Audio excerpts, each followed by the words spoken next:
যে আমরা ছোট জাতি না, কারো দয়া দাক্ষিণ্যে বেঁচে থাকার জাতি না, আমরা কারো কথার তলে থাকি না, আমরা আমাদের মতো চলি, মাথা উঁচু করে চলি এবং সারা দুনিয়াতে আমরা মাথা উঁচু করে চলবো।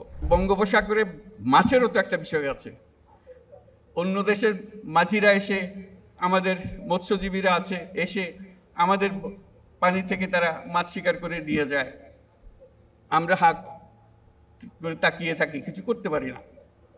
আমাদের মাছ দিয়ে যায়, আমরা আমাদের মাছ ঘরে আনতে পারি না। এটার থেকে তো আমাদের উদ্ধার পেতে হবে।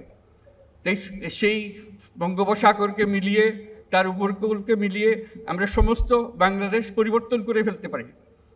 আমাদের পরিকল্পনায় যদি আমরা মাতারবাড়ি,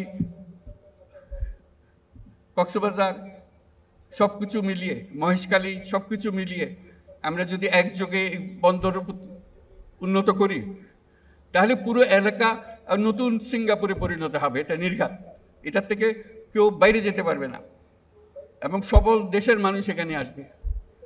আমরা আমাদের অর্থনীতির অংশ হিসেবে আঞ্চলিক অর্থনীতি গড়ে তুলতে পারি।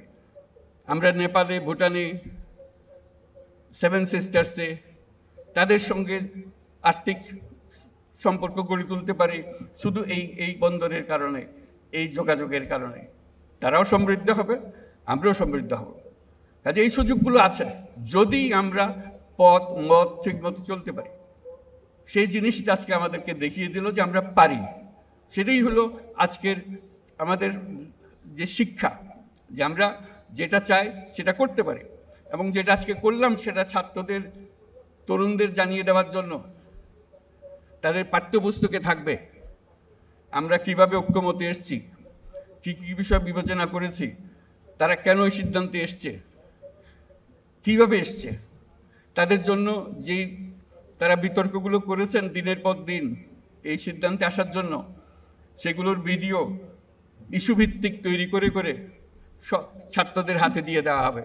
তারা যেন দেখে তাদের নেতারা কিভাবে তাদের বিষয়গুলো বিবেচনা করছেন, কিভাবে সিদ্ধান্তে আসছেন, তারা যেন অনুপ্রাণিত হয়। আজকে শুধু অনুষ্ঠান না, সারা জাতি এটার থেকে অনুপ্রাণিত হবে, নতুন পথের দিশা পাবে যে আমরা ছোট জাতি না, কারো দয়া দাক্ষিণ্যে বেঁচে থাকার জাতি না, আমরা কারো কথার তলে থাকি না, আমরা আমাদের মতো চলি, মাথা উঁচু করে চলি এবং সারা দুনিয়াতে আমরা মাথা উঁচু করে চলব। সেই সামর্থ্য আমাদের আছে। আমরা অন্য দেশকে দেব, আমাদের সেই সামর্থ্য আছে। অন্য দেশ আমাদের কাছ থেকে শিখবে, সেই সামর্থ্য আমাদের আছে। আজকে যেই সনদ সই করলো, এটা বহু দেশ শিখতে আসবে, এটা আমি গ্যারান্টি দিয়ে আপনাদেরকে বলে রাখলাম। এই যে একটা উদাহরণ সৃষ্টি করলেন, এরকম আরও বহু উদাহরণ আমরা সৃষ্টি করতে পারি। সেই পথে আমরা যেন চাই। আমরা একটা মহান জাতি, সেই মহান জাতি হিসেবে নিজেদের মধ্যে অনুভব করতে হবে। কেউ যেন আমাদেরকে ধাক্কা দিয়ে চলে যেতে না পারে, আমাদের দেখলে সম্মান করে, মাথা নিচু করে থাকে। এত জিনিস তোমরা কি করে করলে?